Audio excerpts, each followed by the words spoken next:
tudo bem com vocês? Nessa aula hoje de administração financeira, nós falaremos sobre planejamento e gestão financeira empresarial. Ao falar em planejamento financeiro, nós já trouxemos aqui essa informação de pesquisas, do Sebrae que trazem uma das causas mortes, das empresas. Então, por que as empresas fecham? Por que dentro da sua maioria há uma estatística de que as microempresas muitas vezes não passam de 5 anos de vida.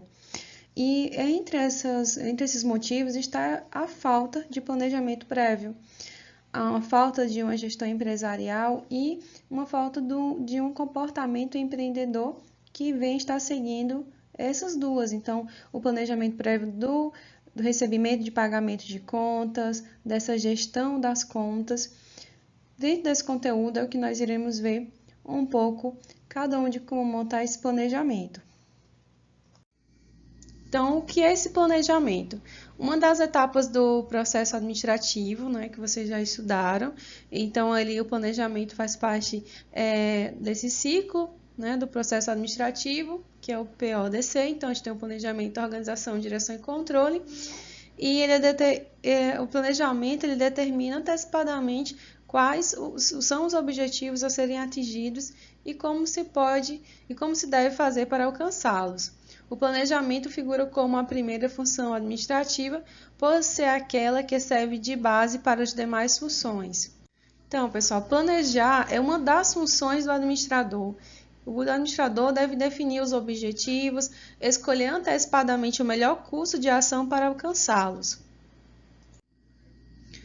As empresas dentro que nós temos hoje no mercado, de MEI, microempreendedor individual, de microempresas, de EPP, elas estão aqui dentro dessas margens de faturamento. Então, ao iniciar uma empresa dentro de acordo com o tipo de atividade, com o tipo de faturamento que esse empreendedor pretende alcançar, ele irá aqui ver em qual a situação que ele pode e começar o seu empreendimento. Então, a gente tem aqui meio faturamento de até 81 mil, pode ter até um funcionário e pagar apenas o valor fixo mensal de taxas, de tributos, Então, o microempreendedor individual, esses valores, na realidade, todos esses valores, tanto do MEI como da microempresa da PP, esses valores têm um projeto de lei do ano passado que já vem alterando esses valores, mas ainda não foi aprovado. Então, logo nós vamos ter mudança nesses valores, até por conta da inflação que está aparecendo no nosso mercado. Então, planejamento financeiro, ela é uma contabilidade de trás para frente, Por que essa contabilidade de trás para frente? Porque antes dessas despesas, dessas receitas ocorrerem, antes de haver aquela aplicação de recursos, o empreendedor precisa ver qual é a origem dos seus recursos, eu acredito que eu falei com vocês um pouco dentro da sala de aula, o que é essa origem de recurso e como é aplicado. Então, a origem de recurso é capital próprio, é capital de terceiros, e como vai ser aplicado, de que forma será investido. Então, é um planejamento, essa contabilidade de trás para frente, tem que ser feita uma organização das ações que serão implementadas para que, de fato, esse negócio, esse empreendimento venha a dar certo. O planejamento financeiro de uma empresa geralmente é composto dos seguintes planos.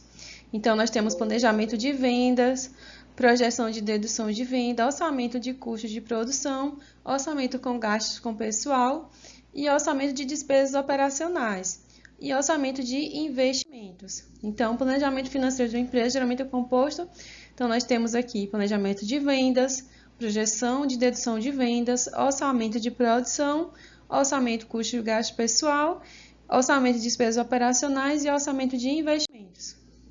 Então, planejamento financeiro, o planejamento de vendas. É necessário definir os canais de distribuição que a empresa atua, listar os produtos que a empresa comercializa, estimular a quantidade que serão vendidas, definir o preço de venda. Então, saber antes o custo de produção ou de compra dos produtos e serviços que estão sendo comercializados para poder trabalhar com uma margem de lucro positiva. Projeção de deduções de venda. Então, as deduções que afetam o faturamento da empresa, realizar um levantamento de todos os itens que a empresa paga ao realizar uma venda. Abaixo você tem alguns exemplos de deduções que podem afetar o faturamento da empresa, que geralmente vão se encaixar em algum desses grupos. Então, deduções de venda nós temos impostos federais, estaduais, municipais, as comissões pagas aos vendedores e outras pessoas envolvidas nas vendas, a devoluções e cancelamentos, que são os percentuais de produtos devolvidos com defeito ou por outros motivos, fretes, valor do envio do produto ao cliente. Então, todos esses eles têm que ser feito já uma projeção do que pode estar tendo uma dedução do faturamento da empresa. Deduções que afetam o faturamento da empresa, então a gente tem impostos, comissões, devoluções e cancelamentos. O orçamento de custo de produção. Então, nós vamos agora para o terceiro. Nós temos esse orçamento de custo de produção, uma das frases mais repetidas entre os empreendedores de sucesso e que nos ajuda a definir a importância da gestão de custo, diz que custos são como unhas, devem ser cortados toda semana. Então, essa busca o corte de custos é algo que a empresa tem que estar buscando para que então possa estar aumentando, melhorando os seus lucros. Orçamento de custo de produção. Então, nós vamos ter aqui os custos de produção podem ser classificados em custos fixos e custos variáveis. Aqui você já deve ter visto um pouco você deve ter estudado, tem a disciplina de custos, né? Então, os custos variáveis, como o próprio nome sugere, são aqueles que variam proporcionalmente ao volume de produção ou atividades produtivas da empresa. Veja alguns exemplos de itens classificados como custos variáveis: matérias-primas, insumos produtivos, embalagens, mão de obra e materiais de suprimento de produção. Então, orçamento de custo de produção, nós temos que é necessário separar os custos e despesas.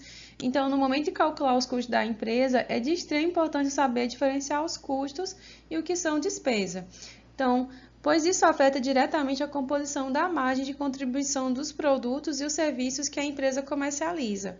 Então, a margem de contribuição tem que, se é preciso comprar o que é vendido e ainda pagar algumas despesas que só ocorrem quando se vende, como é o caso de imposto sobre venda e das comissões dos vendedores, quando sobra para a empresa pagar despesas fixas e ter lucro. Então, quanto sobra? Então, essa diferença aí a gente tem a margem de contribuição, que é o valor das vendas menos os custos variáveis mais as despesas variáveis. Então, essa margem de contribuição é tudo que está envolvido para a ocorrência, então, do valor de venda, para a venda do produto. Margem de contribuição, aí a gente vem, mas por que esse nome? Então, isso tem um sentido. Margem porque é a diferença entre o valor de venda, preço de venda, e os valores dos custos e das despesas específicas destas vendas, ou seja, valores também conhecidos como custos variáveis e despesas variáveis da venda. Contribuição porque representa enquanto o valor das vendas contribui para o pagamento das despesas fixas e também para gerar o lucro.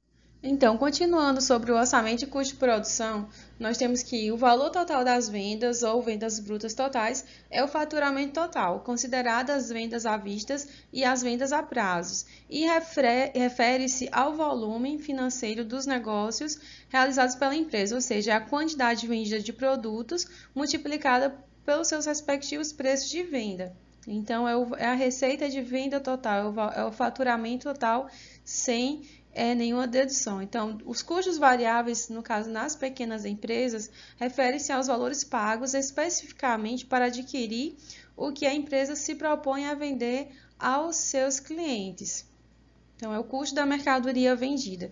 Dessa forma, para cada desses segmentos de empresas, nós temos o comércio, o valor de aquisição das mercadorias, observando quando necessário o acréscimo do valor de frete e do IPI e outros valores pagos na aquisição das mercadorias, também quando for o caso, descontado o valor de crédito do ICMS.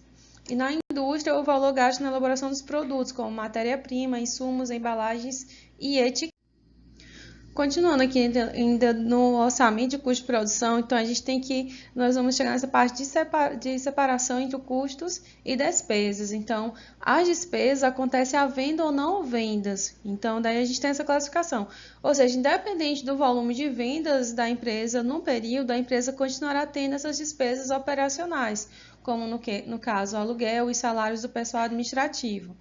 Por isso, esse tipo de despesa é classificado como despesas fixas, né, que não varia como uma despesa fixa, que não varia com o volume de vendas. O orçamento com gastos de pessoal. Então, dependendo do ramo de atividade do modelo de negócios, gastos com pessoal representam grande parcela das despesas, em alguns casos chegando a serem responsáveis por mais de 80% dos custos e das despesas totais. Isso acontece principalmente em organizações que possuem suas principais atividades produtivas baseadas em pessoas. Exemplo, empresas que trabalham com prestação de serviços ou até mesmo indústrias em que os processos de fabricação não passam a ser totalmente automatizados. Portanto, necessitam de um grande volume de mão de obra.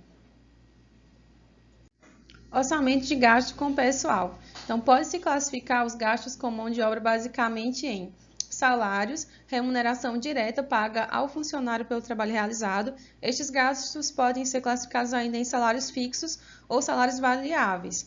Então, encargos são taxas legais obrigatórias que podem ser pagas diretamente ao funcionário, como férias, adicional de férias, 13º, hora extra.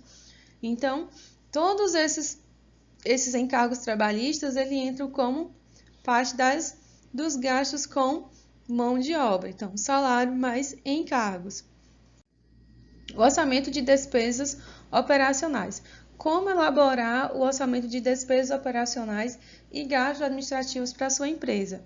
Então, o orçamento de despesas operacionais é constituído por todos os gastos necessários para manter a organização em funcionamento e que irão incorrer no período em que está sendo projetado, exceto os custos de produção. Então, ou seja, o orçamento de despesas administrativas trata todos os gastos necessários para administrar e vender os produtos ou serviços aos clientes da empresa e geralmente compreende gastos de administração pertinentes ao prolabore da diretoria, salário de pessoal administrativo, material de expediente, as despesas comerciais, tudo que é necessário antes, durante e depois do evento da venda, as despesas financeiras oriundas de operações de crédito de curto prazo e de longo prazo, além das despesas tributárias representadas pelas taxas e tributos a recolher pela empresa no período orçado. Então, nós chegamos aqui dentro dessa parte do planejamento financeiro de uma empresa, com os subplanos. Então, nós já vimos planejamento de vendas, projeção de dedução de vendas, orçamento de custos, orçamento de gasto com pessoal, orçamento de despesas operacionais. Nós vamos agora o orçamento de investimentos, que esse orçamento de investimentos nós iremos trabalhar um pouco mais em próximas aulas. Orçamento de investimentos. Dentro do orçamento de investimento, precisamos primeiro compreender o que são investimentos. Então, investimentos são os desembolsos realizados pela empresa para a compra de bens como máquinas e equipamentos, veículos, móveis, ferramentas, recursos de informática, hardware, software ou até mesmo em treinamentos e capacitações. Então, esse tipo de investimento é conhecido como investimentos operacionais, pois, como o próprio nome sugere, contribui diretamente para melhorar e ampliar a capacidade produtiva da organização. Então, estes investimentos podem ser pagos de uma única vez ou parcelados. Geralmente, a empresa utiliza o próprio lucro gerado em sua operação para a realização de novos investimentos, mas também é muito comum o uso de financiamentos e linhas de crédito para aquisição de bens. Então, concluindo essa parte de orçamento de investimentos, nós temos que algumas empresas também utilizam os lucros gerados e as sobras de caixa para realizar investimentos financeiros. Então, ao invés de investir na ampliação do patrimônio da empresa, é optado por colocar esses recursos em fundos de investimento ou até mesmo comprar ações de outras empresas. Então, é o que nós iremos falar também em aulas futuras sobre essa questão do custo de oportunidade e dentro de que a empresa irá utilizar dentro daquele momento, qual a melhor opção de investimento que ela deve fazer, seja na expansão da sua própria empresa, ou está investindo aí em fundos de investimento, ou comprando ações para ser coligada de alguma outra empresa. Bem, pessoal, então nós vamos ficando por aqui, mas nós estamos apenas iniciando esse estudo do planejamento financeiro. Então, até a próxima aula. Se cuidem, bons estudos!